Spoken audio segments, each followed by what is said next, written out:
No, like I get like the artificial meat and cheese. I put avocado on it and stuff, and it's pretty good. Just gotta cut back.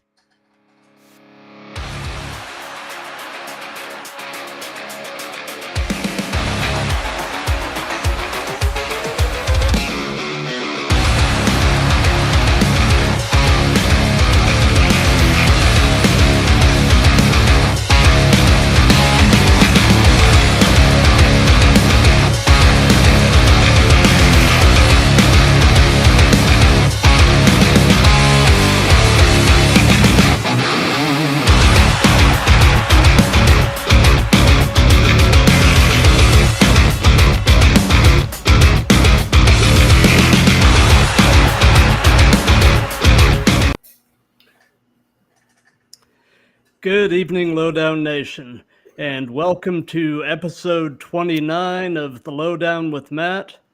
It is a Sunday evening, and tonight it is my distinct pleasure and delight to have with me Vaughn and Mike, who comprise Charlotte, North Carolina's own Hellfire76. How you doing, guys? We're doing good. Awesome. Yeah, like I was telling you before we went live, I caught your set at the Blackstraps anniversary show about 6 weeks ago, and man, you guys made such a big impression on me. I've really been excited to get you on here, and I've got to say, your wife, who I communicated with, was really very gracious as far as helping make this happen. So definitely thank her for me. No, we definitely will. Awesome. So getting into the, I guess, the nuts and bolts here, how long have you guys been playing music, both collectively and individually? Collectively, almost 5 years. And then individually, about 35, yeah. 35 years individually? Yeah, long time. Done lots of different bands.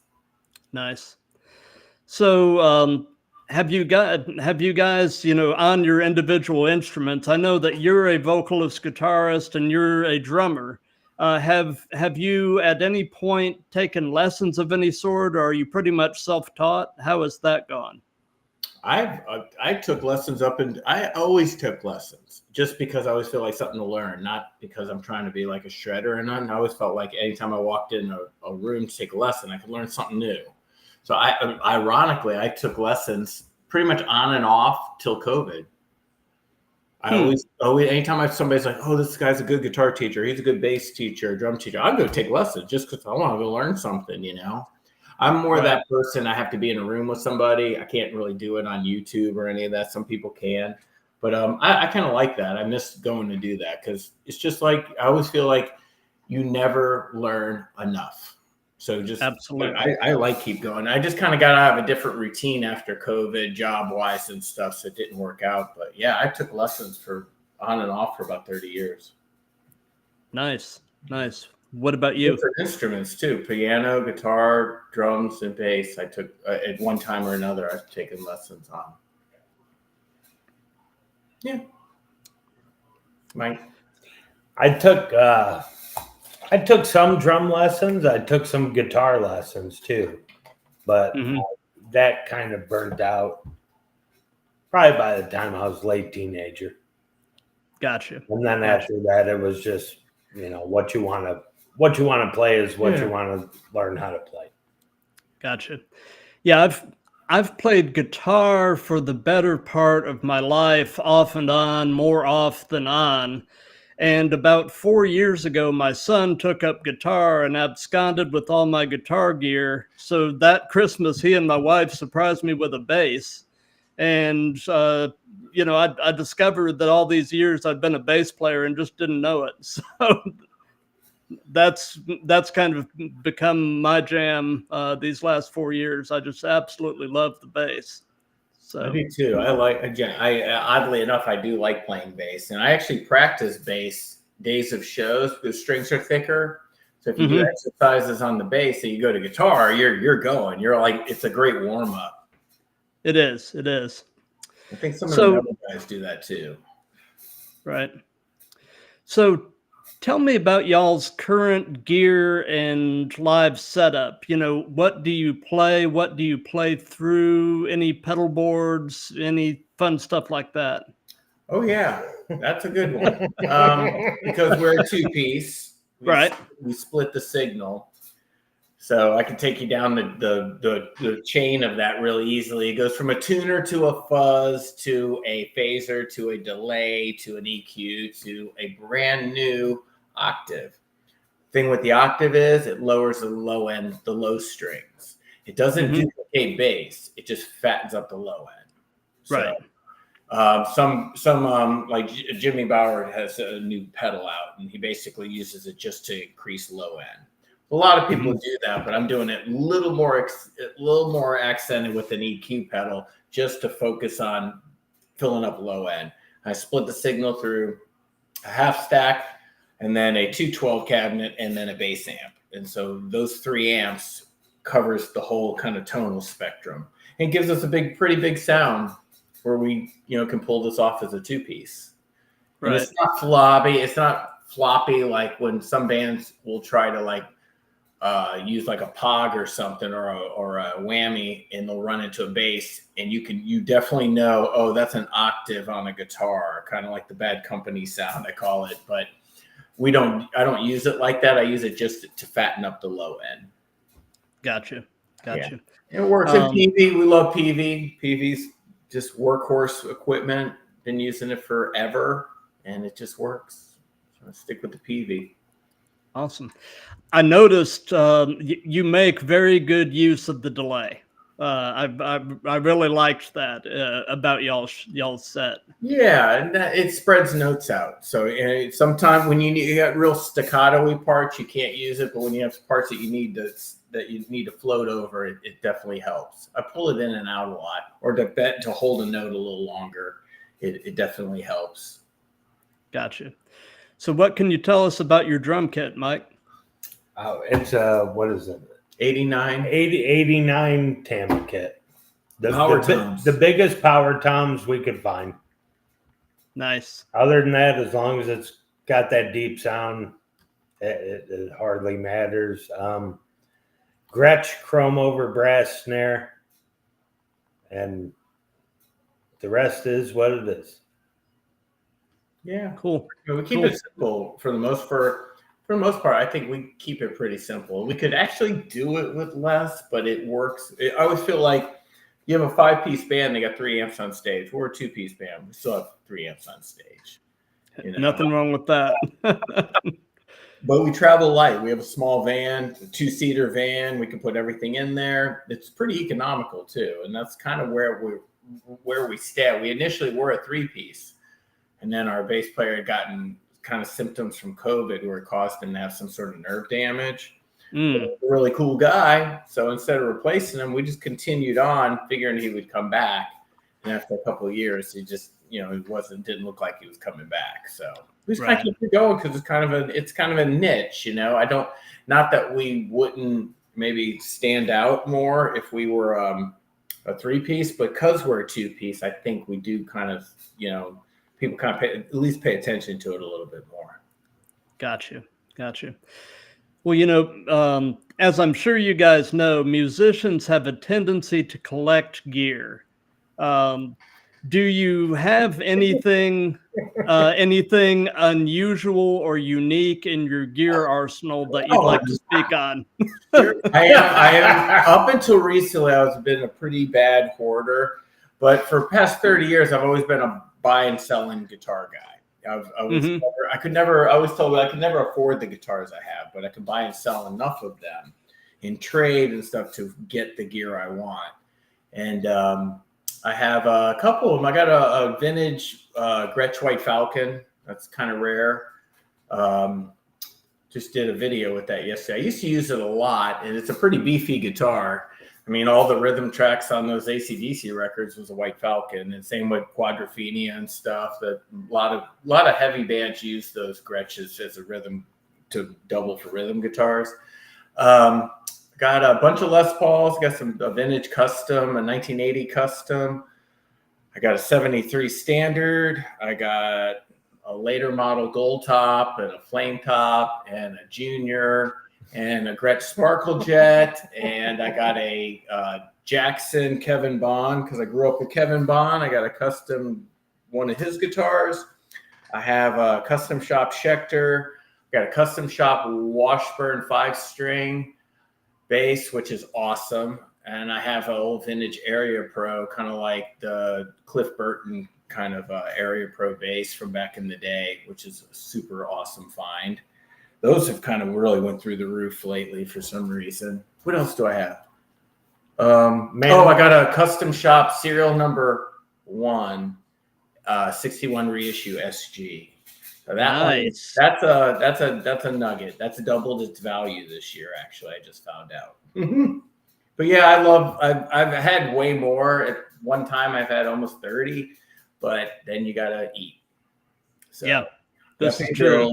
I used to pay for like PR or pay for like runs of shows by selling guitars. Honestly, get hotels, and one guitar could get me to California. It's like you could get a lot of mileage out of buying and selling guitars.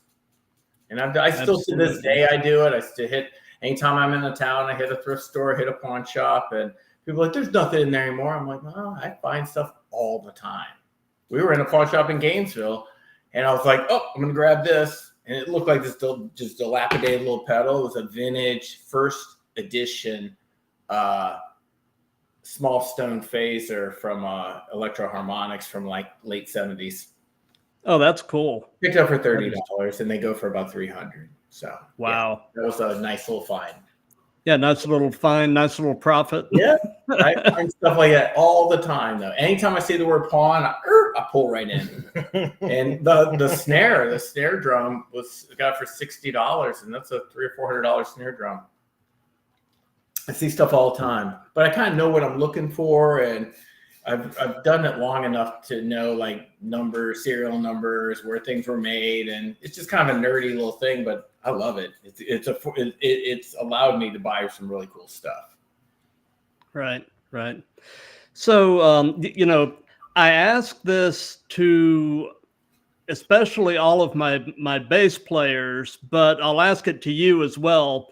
How often do you change strings? I ask it to the bass players because, bass strings are not cheap. and I used to change them about every 2 weeks when I played bass, because I'm that guy that turns everything black, So, and then back in about 2001 or 2, they came out with those elixirs. Mm-hmm. That was a game changer. And ever since then, I started with those on bass. And I'd go to changing those about every 6 or 7 months. And I could get about 100 shows out of a bass, out of those strings. And and I know that only because during the recession, I had done a wedding band just to kind of offset the original band a little bit. Those wedding bands, you're 3 hours a night, 45 minutes. We were doing probably 150 shows a year like that. And I remember in 2007-ish, I think I got almost a whole year out of a set of strings playing that much. But before then, you change them all the time. And even on the guitar, I use them. And a lot of people don't like the strings. They don't feel like they're bright. We use fuzz. It doesn't really matter. So I like those strings a lot. I don't change them often at all. But on bass, I remember that. I don't know if they're still around. Blue Steel. Remember those? Yeah. Yeah, they would die so fast. Those were like the worst to me. They sounded great. If you were recording, you could afford 12 sets to change them for every song. It'd be great. But when they didn't have elixirs, I would use Ernie Ball. I used Ernie Ball. I sure did. But once those elixirs came out, that was a game changer. And I love those strings. I still to this day use those. And I remember during COVID, you couldn't find them. There was no production in those. So people were selling what they had on like Amazon or eBay for like $100 a set. But, I do like the elixirs. So on your normal guitar, how often do you change strings? Every few months. Every few months, just because the elixirs have that the Gore-Tex on them, and after a while the pick will start shaving them. You can just kind of hold the neck out, and you see the little shreds on them. It's time to change them. Probably I can get about I can get about 3 months out of those. And I use a horn pick. It's made out of horn, like a repurposed horn. And that's that's cool. Shreds the strings apart. They're like 3.0 or 4.0. They're super thick. And they just rake the strings apart. So, but yeah, about every couple months. Gotcha. So this is a question for both of you. Who are some of your personal musical influences? Currently? Yeah, currently or just whenever. Currently, for me, Clutch, Deep Purple, Orange Goblin, Gentlemen and Pistols. There's a bunch. Anything with kind of like a blues background to it.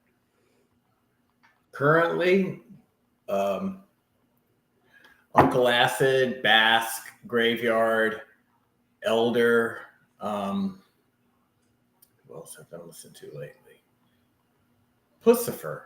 I got that Pussifer station. Those songs are good. I was shocked. Really cool stuff. Not the biggest Tool fan. I like Perfect Circle, but this Pussifer popped up on my thing. I like this. I like a lot of that Austin psych rock stuff, like Black Angels, Mirror Travel.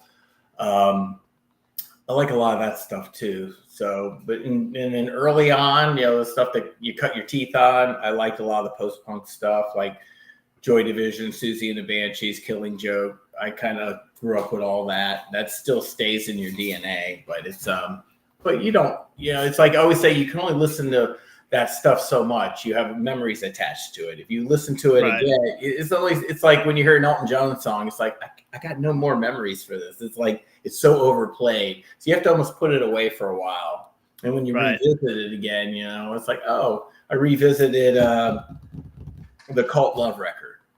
And I saw a thing for it. I was like, oh, I got that. I pulled that. I was like, wow, okay, that sounds good. Because back in the day, I listened to it so much. I probably haven't listened to it in years. And then I put it back. I was like, all right, that's a good record. But I definitely try to move forward. I like to, just see what's next, see what's out there. That's what kind of keeps you going, too. Absolutely. You only squeeze so much juice out of the orange, Yep. So, and this is also for both of you. What was the very first concert you attended as a fan? As a band? As a fan. Oh, as a fan. Yeah. As a fan, I would say the Violent Femmes. I saw them at McAllister's Auditorium in 1985. They were nice. And I got to meet them, so that was kind of cool. I got to meet them, and that was kind of cool.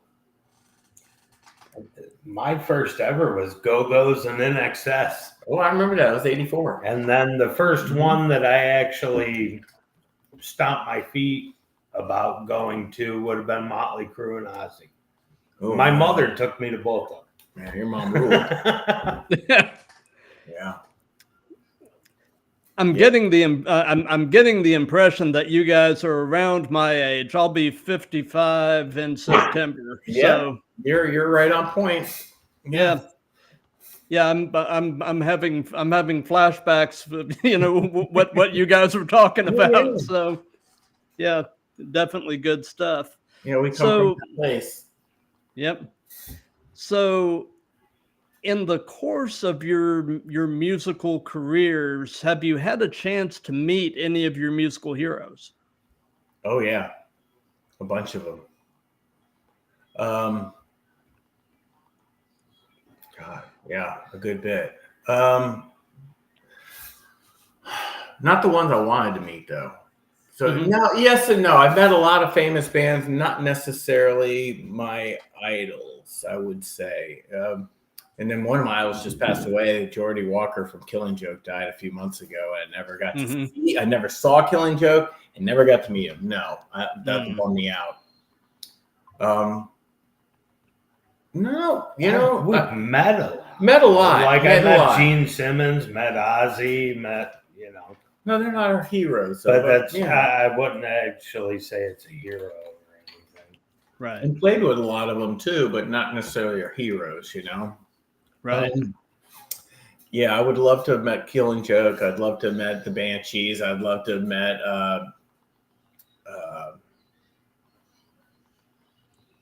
Cult. I'd love to have met them. Loved to have met Judas Priest. I love Judas Priest. I like early Judas. I like early 80s Judas Priest where it was a little more rock. Mm-hmm. I like the metal stuff, but I did like British Steel, Point of Entry, Fenders of the Faith. I like that era right there. That was really kind of cool. I was telling him yesterday, I was playing Queensryche. We were doing this video shoot thing. He's like, dude, you're on a Queensryche trip. He was playing Queensryche for and I was like, I'm listening to the Zebra station on Pandora, and they were playing Triumph and Zebra and Billy Squier, Aldo Nova. And I just was going down this weird rabbit hole, Queensryche. And like early 80s Rush. I'm not a big Rush fan at all, but I loved what I call New Wave Rush, and Rush fans hate when I say that. And they get I posted on Facebook all the time. I go, I love New Wave Rush. They're like, fuck you, man. You can't talk about New Wave. There's nothing New Wave about them. And I'm like, they had synthesizers. They sounded like Visage. They sounded like, like a magazine. All these early 80s bands, they had those same, everybody had the same synthesizers. It was just how they did. I liked Signals. I liked Power Windows. I like Grace Under Pressure. I thought those were great records. They're a little more song-oriented. I didn't get into the whole 2112 8-minute song stuff. That's not my thing. But I did like 80s New Wave Rush. I'm proud to say that. I'm good with it. Subdivisions, that's a great song. That was so cool. Oh, it is. It is. I mean,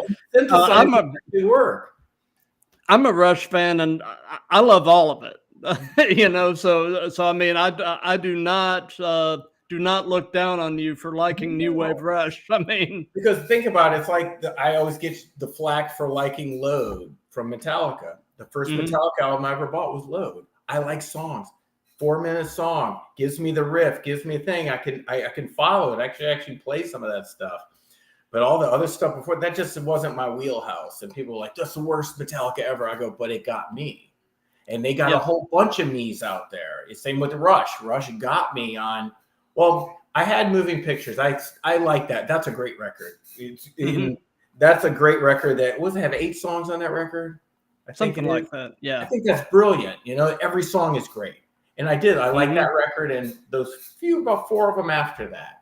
But the overly technical stuff just doesn't ring my bell. I don't know about you, but I don't like a lot of that stuff. Gotcha. I gotta be able to kind of latch onto it a little. Like where I don't like Tool as much, they're a good band. I love Perfect Circle. I like the dynamics of Perfect Circle that. a lot better than I like Tool.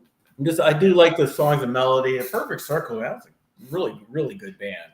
And all little incarnations of it are really good. But Gotcha. So away from music, what are some of your other hobbies and interests? Oh boy. Look for gear. Yeah, look for gear. I have a horrible vinyl addiction that's very costly. I have a bad book addiction. I've gotten to a point now I give them away because I don't have any more room on my bookshelf. I like it's weird. I like galleries, even though I love to go to art galleries because it's the only time I don't talk. I talk all the time. But to go to a cool art gallery, you can't talk. You almost feel out of place if you talk. So it almost like it's the place I go to shut me down to look at colors. And people always like, why do you go there? I'll pull in I literally live a mile from this museum. And sometimes if I see a cool looking sign on the outside, it's got weird colors, I'll just whip my car in, pay $8 and go walk it and just walk around and look at colors. Do I know what I'm looking at? No, I have no idea. But I like looking at the colors. Colors stimulate creativity. So I'm like, just look. And I'll walk that whole place. By the time I'm leaving, I'm humming something. So that's a weirdo thing that I like to do. For me, what else do I like to do? I like to go to thrift stores and estate sales because I'm into like a lot of that mid-century stuff. So if I could find a cool deal on it, I like a lot of that kind of stuff. I like dogs. I groom dogs. That's my day job. What else do I like to do? I don't even know. Buy and sell gear. I'm a pretty big gearhead, so I do a lot of that. And go to shows. I go to shows as often as I possibly can, whether it's club show or big show. It's like I don't even have to like your band. I don't like Kid Rock at all. I've seen him. I'll go see anybody, but I won't go buy everybody's record. So Right. that's only, but I will go to pretty. If somebody's like, "Oh, so and so's playing tonight," I'll go. I won't even blink. I don't care what kind of music it is. I'll go see it because I always feel like there's something I'm going to get out of it. Little fix. Absolutely. I'm not much of a TV person. I don't really know what's on TV. Don't do movies a whole lot, so I don't really know that world. But the other stuff, yeah, pretty much. Gotcha. Good point. So we're getting now into the portion of things where we're actually going to talk more about Hellfire76. All right. And what I always do with these is I like to play about a minute or so of something from the band just to give people that aren't familiar a taste. And I found a clip of y'all playing at the Art Bar on YouTube. I'm going to play about the first minute of it just to give folks a taste. Oh boy. So I'm going to share my screen here, and we'll do that. Man, religion.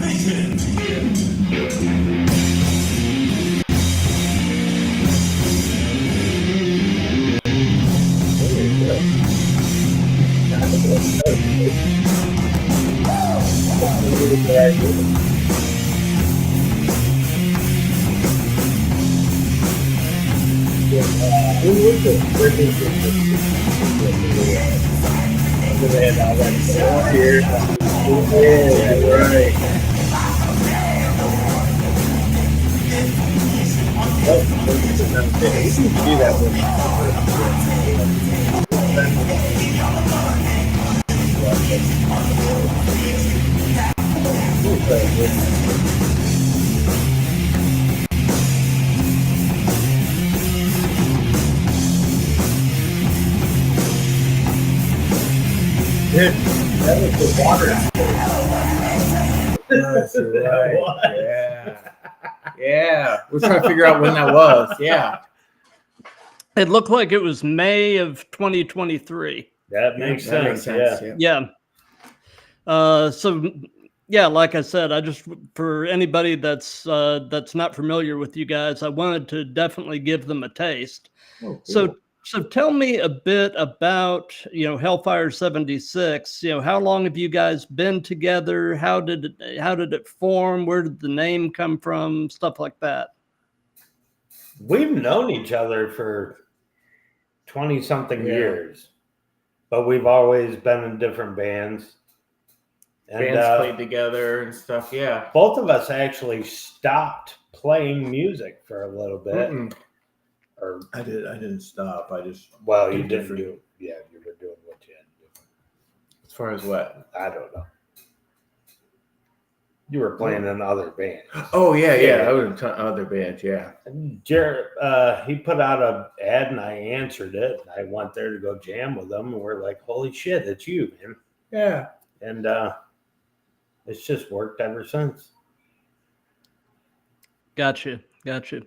Where did the name Hellfire76 come from? Doesn't even have a big meaning. It just doesn't. I was just going through names and stuff, and I like the word Hellfire. I thought that was kind of cool, and just put a number next to it because somebody already had the band Hellfire. And then about literally maybe 8 months later, that show on Netflix,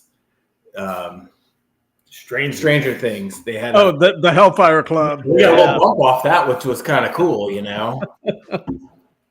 But that was it. Honestly, it's just we were just throwing names and stuff together, and just that was it. I would love to say it has some deep rooted meaning, but it really does not. It's just an easy name, and you can see it from far away, and that's pretty much it. Gotcha.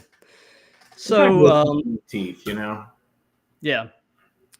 So tell me a bit about the songwriting process within the band. Is there a primary writer, or do you guys completely collaborate? How does that go? We do collaborate. We usually come in with a riff and then just build it from there. And that's how the band actually started. I had all these riffs that I couldn't use in the other band I was in. There's literally every time I bring them in, they're like, so I just had a bunch of stuff that was like, there's just I have to do a hard rock band, and I was just at a point, I just want to just check this box and do like a metal band, you know, and kind of use some of this stuff. Some of these riffs are quite old, but he's got, you know, because I always say a good riff never dies. It just gets put away for a little while, you know, and they've reared their head, and it's been kind of cool, you know, and just wanted to do something riffy and simple, you know, nothing crazy, nothing over the top. I'd been in a lot of different kinds of bands, and I just thought, yeah, let's try something just. It almost, I think one of our earlier conversations we had were like something like Helmet, where everything was very, you know, ABC, very basic parts, very repetitive. And there's something about Helmet that we both liked at that moment. We're like, yeah, we kind of, that was like a weird little common thing of, you know, very, you know, just simple and driving and groove and, you know, like a bluesier version almost. That was kind of I think it was kind of a starting point. We had a song fully written within the first hour. Yeah, first hour that we played together. Oh, that's cool. Yeah. You know, things like that that's magic. You know, that's really cool. So yeah, it's kind of our angle too, is that we can come in with an idea, and by the end of our rehearsal, it's usually materialized into a song. Lyrics do take a little longer because we want them to stay within a theme, have different meanings, and be, you know, somewhat catchy, and just it's like you could write about a bunch of gibberish, but if you want to write about a topic and you want to like cross-pollinate a little bit, it takes a little more maintenance. So the lyrics take definitely a little longer, but songs, we have more music than we'll probably ever be able to put out, and that's a good and bad. That's a nice problem to have. Yeah, it's like if I could write lyrics as fast as I could write riffs, wow, we'd have 10 albums right now. We have a surplus. Yeah, we got a surplus. Yeah. There's no shortage of ideas, but they're definitely getting the right lyrics to match the song or match the vibe. That's the work. That's the part that takes a little longer. Michael just all of a sudden I'll get a text, you know, and he'll have all these words, you know, like, what can you do with this? I'm like, all right, it's a good building block. We'll build from there, you know.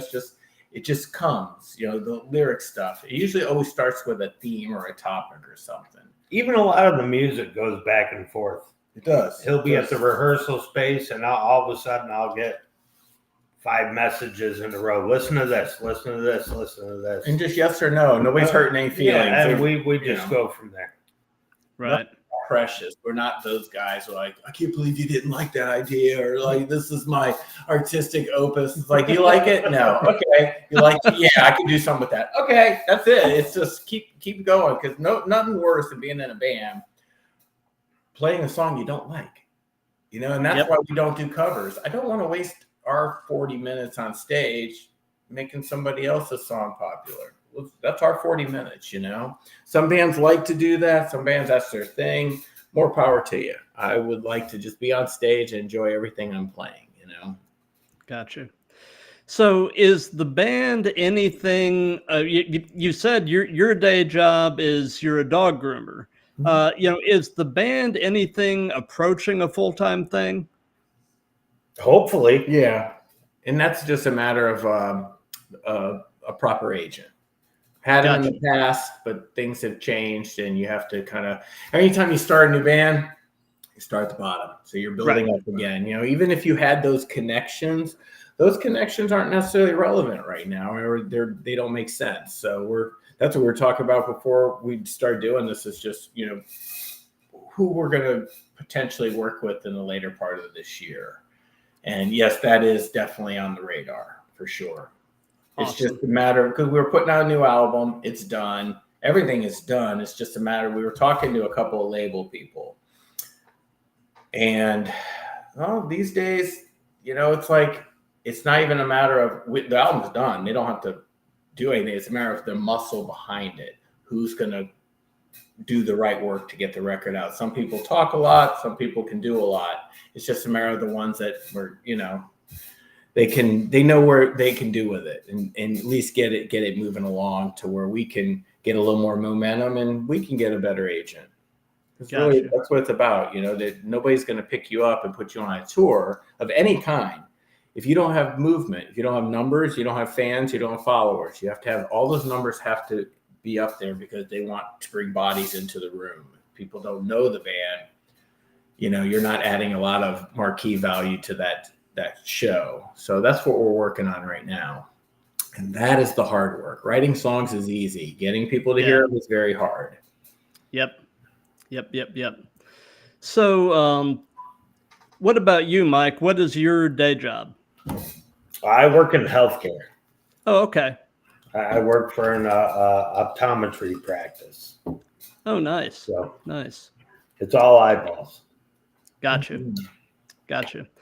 So if you can narrow it down to one or two little anecdotes, what have been some of the most interesting experiences you've had playing live?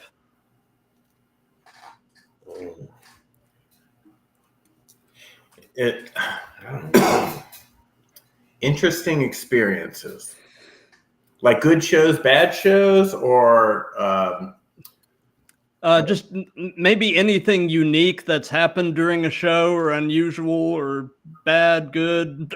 I don't know. I mean, I've played in bands where we've gotten spit on and had garbage thrown at us before, but I don't know that that's uncommon. Yeah. Depending on where you're at, I don't think anything's really a surprise at this point. Played shows before where there's a bunch of people there, not one person claps. Not one person. Now you don't hear nothing, like a pin drop. I've played rooms where I remember going to a show once in Columbia years ago, and the bands that we were playing with canceled. We didn't know that till we got there. And the person was like, well, you still got to play. You're here. Yeah. Okay, cool. And there was nobody in the room. The bartender left. There was no one in there. It was a dress rehearsal. We played for no one. I got a good one. Okay. Long time ago, his previous band was playing with my previous band, and somebody was serving croutons. Yep. Dosed up with acid. Yeah. And was walking around serving everybody acid. During the show, there was a blizzard. No one could leave. And that might have been one of the most interesting things. But I'm sure. Other than that, man, I don't know. Played a show in New Orleans once. I don't know why I just remembered this, where the owner didn't want to pay us, so he called the cops because he knew that our drummer was underage to have us arrested, so he didn't have to pay us. I thought that was kind of interesting. Cops pull up, you thought we were doing something wrong, and had that happen. Gosh. Let me think about that. Watch, it's going to hit me the minute that we hang up. I'm going to be like, oh, I should have told about that one. That's the problem with doing lots of shows, is that they all blur together after a while. Right. Well, if you think of something, that just means you guys have to come back on at some point. Absolutely. Yeah, now my brain is scrambling.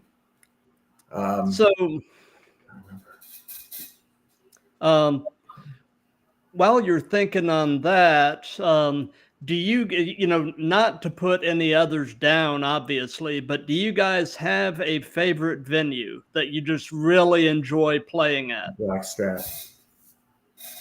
We love Blackstrap. And we like the Rooster too, that's in Gastonia. That's a really good room. Both rooms Blackstrap is owned by a great musician named Kyle Sanders, who knows exactly what a stage is supposed to look like, sound like, depth. Everything is done right. Mm-hmm. Loading in and out, sound man. It's all A+. It's the best venues are usually owned or run by people that play music or have a really good understanding of live music. So definitely and there's little divey ones like the Milestone's great, trying to think of this. The Vortex in Ohio was pretty. It wasn't bad. It used to be a strip club. It was good sounding room. Good sounding room. There's back in the day, rooms used to be really laid out as cheaply as possible. They used the cheapest gear. Everything was cheap. These days, at least, technology has made it a lot better, where most of your rooms are pretty good. But it's having stages with depth that you can backline a bunch of bands so you can peel them all off. Those are smart rooms. There's a room here in Charlotte called Amos's. It's got the deepest stage, but you can layer 5 bands. So time between bands, 15 minutes. And that's a plus. And these days, with people's attention spans, it's almost every venue should be thinking in that capacity, that if it takes you 45 minutes to set up. You do not need to be there. And I did happen to go to a show recently, which the bands are great. It was Weed Eater and was it Heavy Temple? No, it wasn't. It might have been Heavy Temple and some other band. And it was taking bands about 45 minutes to an hour to get on and off the stage. And, on a weeknight, the headliner's going on after midnight. You're like, and the show started at 8 o'clock. That's a long time to stand around. You're only going to drink so much. And I think bands need to really realize, hey, people don't have that attention span to wait 45 minutes to an hour for you to get one band off, another band on. It's ridiculous. Right. It's just because for me, it's like, I'll leave. I just leave. And that's why a lot of people leave. And that's why these headliners are actually playing for less people than the openers, because you've kept them there for 4 hours. There's other things to do. Back in the day, going to shows was destination oriented, where you went, you stayed all night. But now people will look at their thing, let's just go to so-and-so. And they do, and they'll split. So places like Blackstrap, they start at 8, end at 11. They can do 4 bands in that whole time. They do not play around. That's why that's a successful venue. Yep. You mentioned Weed Eater. I have heard good things about them. Mm-hmm. They're a powerful band. Very powerful band. They got a lot of equipment for 3 people too. Whew. Drummer sets up right in the front. Yeah, they're brutal. They're good. Actually, really good at what they do, and they've been around a long time. They're from Wilmington, aren't they?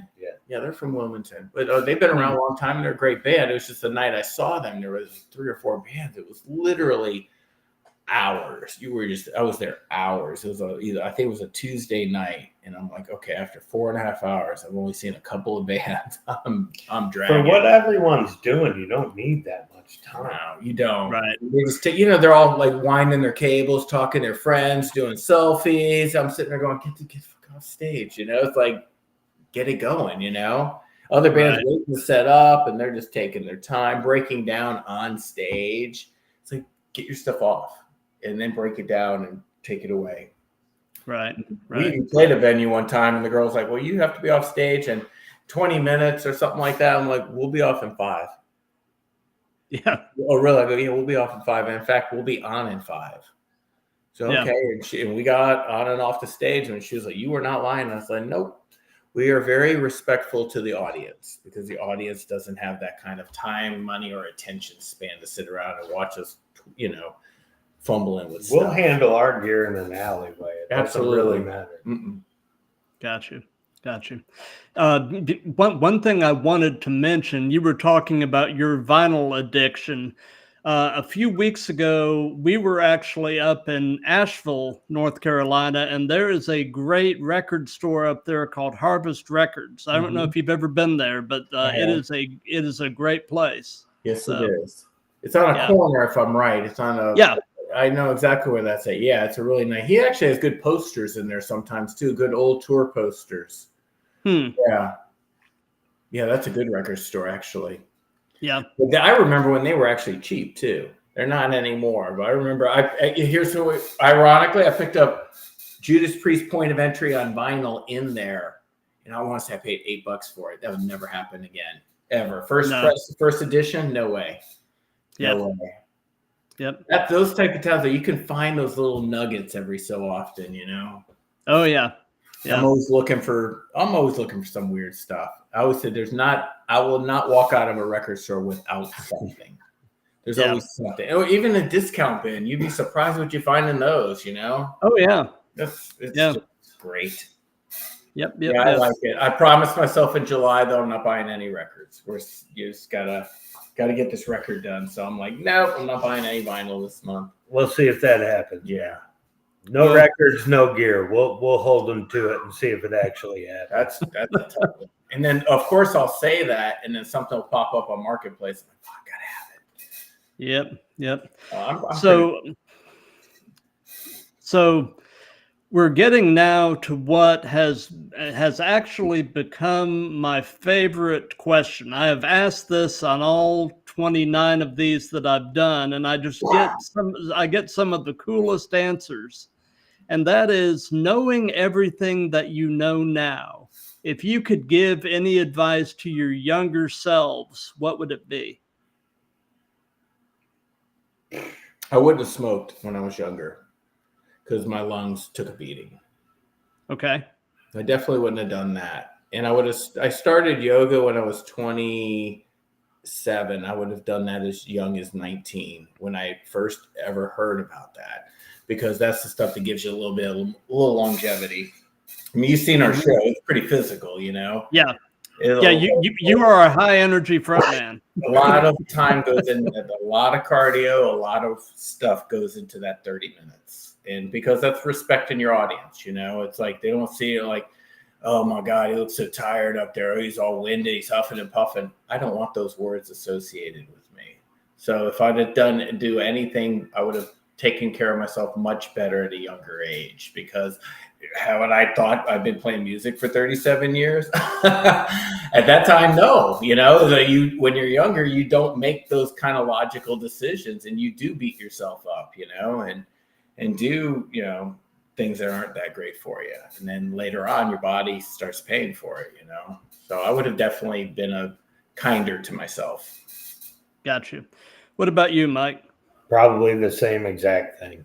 Make better choices, and take a little bit better care of yourself, because it does catch up to you after a while.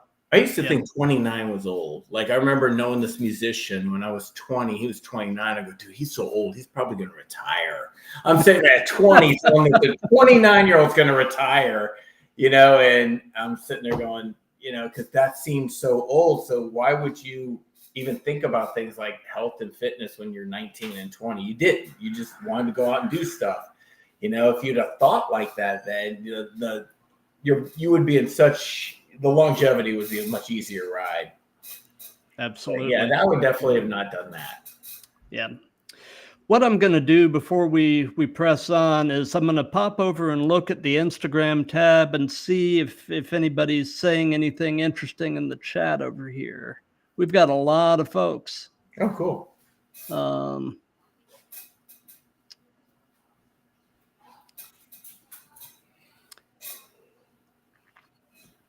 Somebody is saying these guys put on the most fun show. It's actually JT from Death Blender. Yeah. He's saying he said y'all put on the most fun show at the Blackstrap anniversary. He said he couldn't stop smiling. Oh, that's awesome! Dude, Thank you.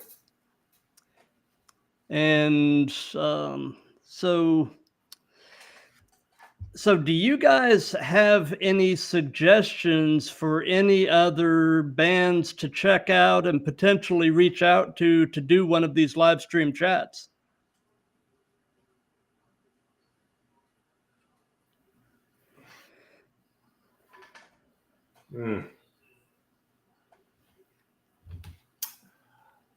Tough. That is tough. That's tough. And not in a bad way. It's not tough in a bad way. It's tough that a lot of the bands that we play with lately, a lot of them don't have a lot of history yet. So they're all, you know what I mean? It's like Right. interviewing younger bands. There's only so much to talk about. There's only so much that they've done, or you know what I mean? So I don't you know, we were just talking about this earlier. We come from the time when you were clocking 150 shows a year. That was a normal thing. I don't think bands will ever do that again. I don't think that's probably not. I don't think it's there. I remember back in the day, I remember having this one lawyer, and he was like, I sent him a demo and on a cassette, and he was like, how many shows you did? I said about 60. He goes, call me after 300. Click. That was it. That was like, he didn't want to talk to me because he knew, well, he was so right. Because after the 300 some night shows, a few years later, I was like, well, actually a lot longer, but a few years later, I called him up. I was like, yeah, I know why you told me to wait. You know, it's like, because you learn so much about how to do it, how to economically and efficiently and properly be a band. You don't know that after 60 shows, you know? Right. But you definitely know that after a few hundred. Mm-hmm. So I that's the one thing that I think that bands today aren't ever going to get that learning experience of going out there and grinding they have Instagram, they can, they don't, Yeah. we had flyers. There's a lot of instant gratification. Yeah. It's that immediate dopamine hit. 40 people like me. Or I was telling Mike a few years back, I was playing with a band called Bloody Hammers, a doom metal band. They were on Napalm up in New York. We're playing the bar St. Vitus. It's a great metal bar in Brooklyn. And it was, it was like today, it was in the summer. So it's 8:00 at night. It's bright out. And the owner's like, you got to go on stage and play. I'm like, there's nobody here. He's like, it's time to go. You got to play. We go on stage, we play. There's like 11 people in the room. Okay, we get off stage. I'm moving my amps. And he pats me on the back. He goes, dude, that was a great show, man. You had about 400 people watching you. I'm like, where? He goes, points up to a camera. He goes, that camera was live streaming the show. He goes, go look outside. I go outside the door of the club, and there's kids lined up all along the wall, like 20, 30 kids on their phones watching the show, but did not walk inside and pay $5 to go see us. Wow. They don't understand the social interaction of being in that room, but they're watching it, so in his eyes, I'm successful. In my eyes, I'm like, this was the biggest waste of time, but that's how people see shows now on their phones. So people have, because of technology, they've forgotten how to truly interact. They really did. Yeah. Yep. So we were watching those footage from that Kerry King stuff in Europe. Those crowds go bananas. Oh yeah. You do not see those type of crowds doing that in America. They're not having those giant pits and people are cramped. And the energy is completely different, It's like they're all doing this. Woo, yeah, right. I love it. No, and these guys are out there, they're spinning around. You're in a mosh pit. There's no phones, So right. It's a little bit different landscape right now. It is. Something else that I've done in all of these is I've given the person or persons who are the current guests an opportunity to pose a question for the next guest. And so my previous guest was a guy named Drew Hausman, who is the bass player for a band up in Nashville called Echo Pilot. And he actually ended up posing two questions. One is, what is your favorite sandwich? And two, and this is directed specifically to you guys. What do you guys get out of being a two-piece band that you wouldn't get out of being a larger band in terms of members? Are tacos considered sandwiches? Number one. Sure. Okay, tacos. Right? Tacos. Yeah. Tacos. Two tortilla sandwich. Yeah. It works for us. We get along really good together. There's no, we never butt heads. Yeah. We complement each other at every point we could possibly complement each other. And we buffer. We were like, hey, what do you think of this? Hey, what do you think of that? Yeah, we have to. There's no third person there. There's no in between. We have to just kind of figure it out, do it. And we save a lot more time and actually money on that one too. And we have a 2-seater van, a little small van.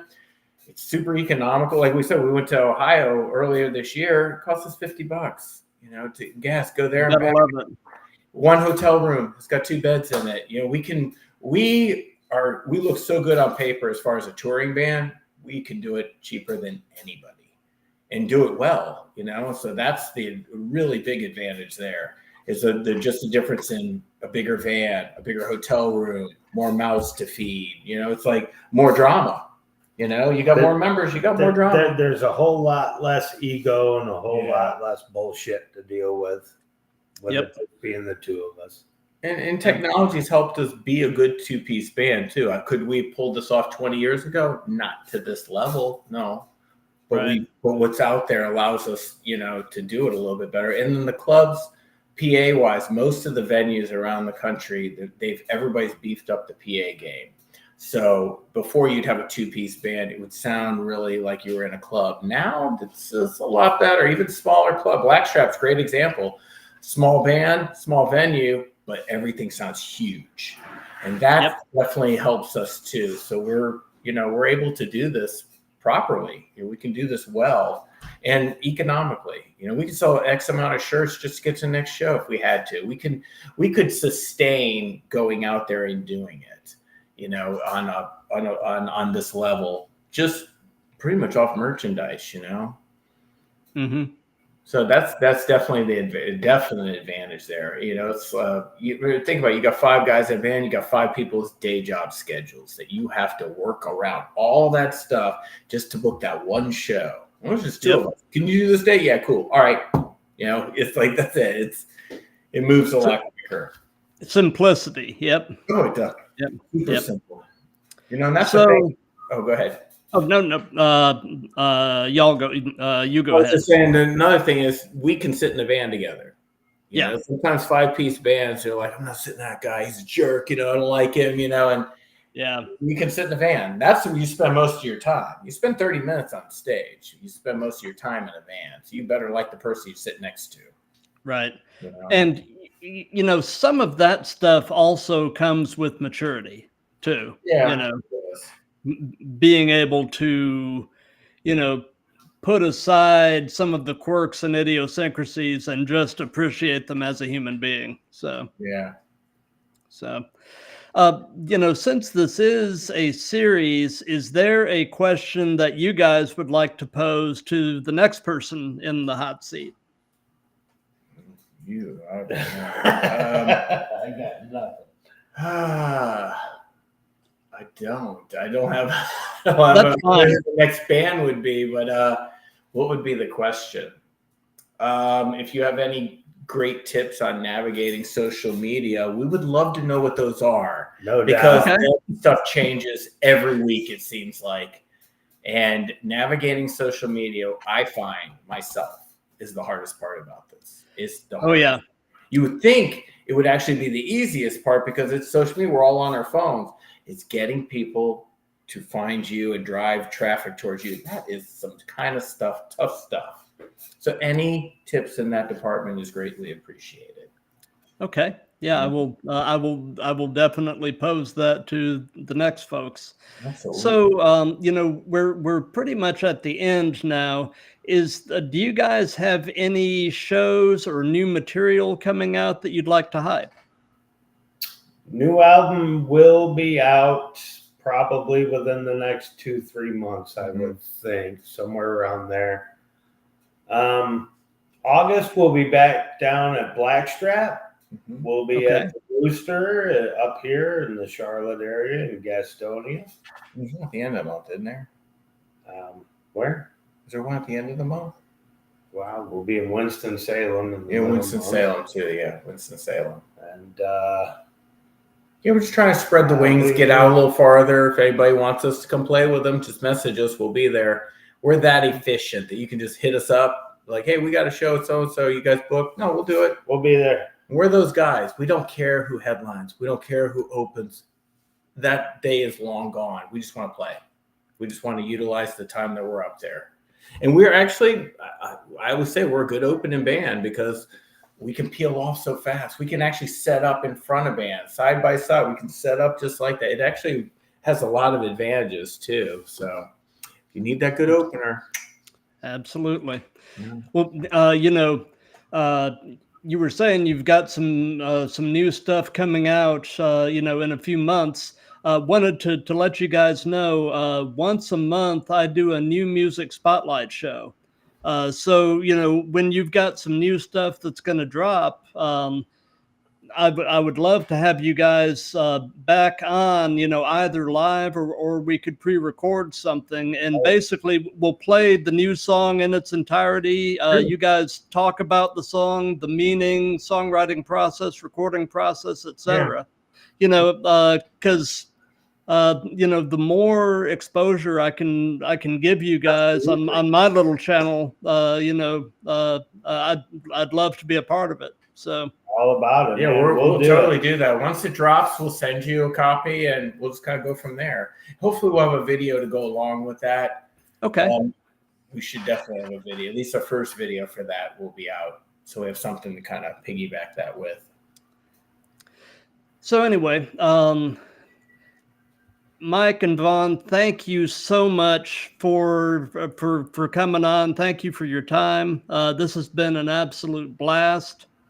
And you know, for those of you that have been watching this live, thank you. For those of you that are going to see this in replays, thank you for that. I've got some more of these coming up. Actually, this Tuesday, interestingly enough, I'm doing the first episode of a companion show called The Throwdown with Matt, where I'm going to be doing live stream chats with independent wrestlers. How cool is that? Yeah.